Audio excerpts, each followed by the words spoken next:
Sarah,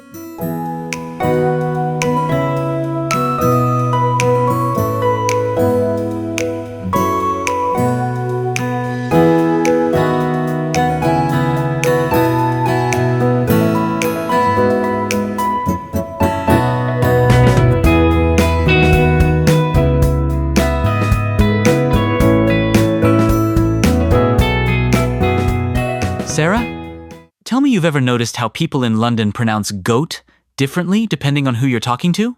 I swear. Sometimes it sounds like go-ut, sometimes closer to gert. Oh, absolutely, Paul. It's wild how the same word can have so many personalities across the city. The goat split is such a London phenomenon. Sometimes I hear 3 different goat vowels just riding the tube. Exactly. And honestly, it's not just about accents, it's like a linguistic fingerprint. So today, we're digging into why goat can sound so all over the map. And trust me, there's more to it than just posh versus street.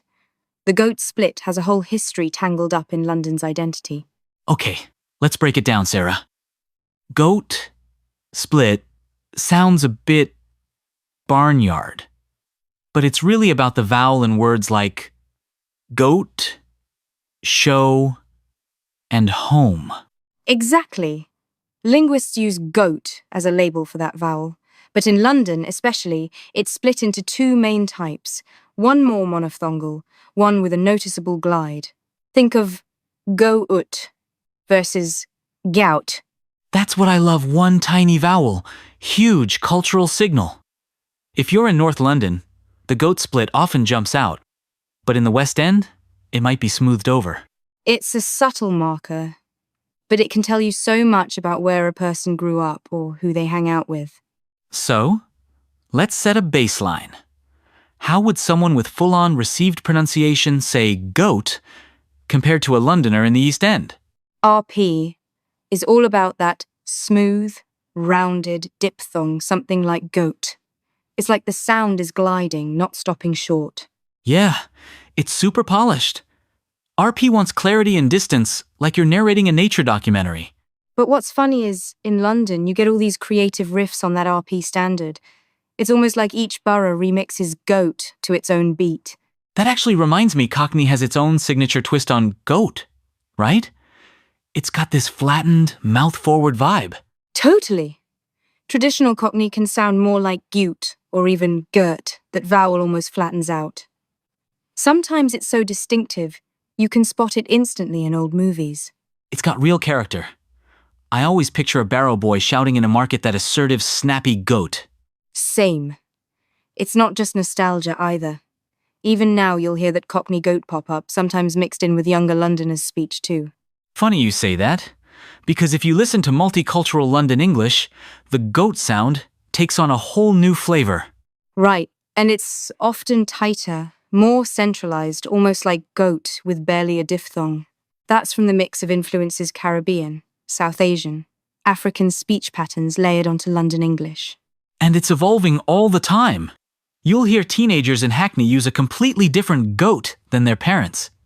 It's wild. Yeah, it's practically a living language lab. The goat split in MLE shows how urban diversity leaves its stamp on vowels. So, beyond just sounding cool, why does this little vowel matter to Londoners? For loads of people, it's an instant clue to who you are. That vowel can hint at your age, your background, sometimes even your vibe posh, working class, or something new entirely. That's so true. I've seen people switch their goat sound just to fit in or stand out in a room. And it's not always conscious. Sometimes your goat just slips to match your mates, kind of like linguistic camouflage. Speaking of picking things up, have you noticed how kids adopt these vowel changes so quickly? What amazes me is how a group of school friends might all use a new goat sound within months, even if their parents have a totally different accent. Peer groups are powerful. A single cool kid says goat instead of goat, and suddenly, the whole playground is doing it. It's like a sonic trend.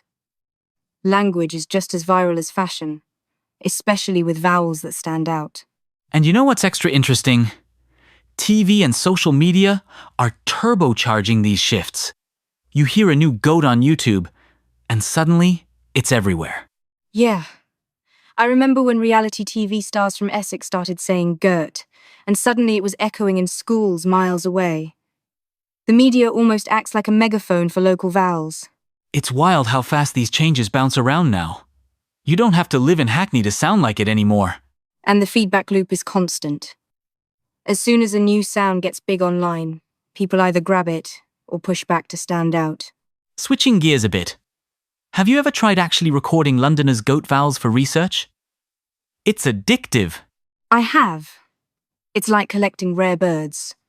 Each person's take on goat can be so unique, even if they only live a mile apart.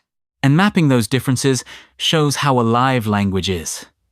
Even one family can straddle RP, Cockney, and MLE all at once. Don't get me started on dinner table arguments. Sometimes siblings can't agree if it's goat or goat, and neither wants to budge. That totally reminds me of my own family. My nan says Gert, my niece says goat, and I'm somewhere in between. It's like a vowel family reunion. I can relate. My dad's got the classic RP goat, and I've definitely drifted closer to the London mix. It's a reminder that accents change, but also stick around in the oddest ways. And sometimes, the younger generation swings back to an old school vibe, just to be different. That's the beauty of it. Language is both tradition and rebellion, right in your own house. But all this talk about vowels, do you think the goat split really shapes how Londoners see themselves? Definitely. It's a badge of identity.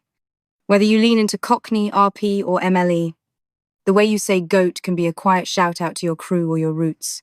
It's like accent as a secret handshake. You don't even realize you're doing it, but someone else picks up on the signal. And that shared recognition builds connections. Suddenly, you're not just a Londoner, you're a Stratford Londoner, or a Brixton one. All from a single vowel. So, thinking ahead, where do you see the goat split heading? Will we ever settle on one London goat sound? Honestly, I doubt it. With London's constant churn of people and influences, the vowel will keep splintering. Maybe we'll get more microvariants, not fewer. That's what makes it fun, though. A simple word like goat can spark endless creativity and identity. It's the city in a single sound. And to me, that's what makes London's urban voice so vibrant. You never know what you'll hear next on the street, online, or even at your own kitchen table.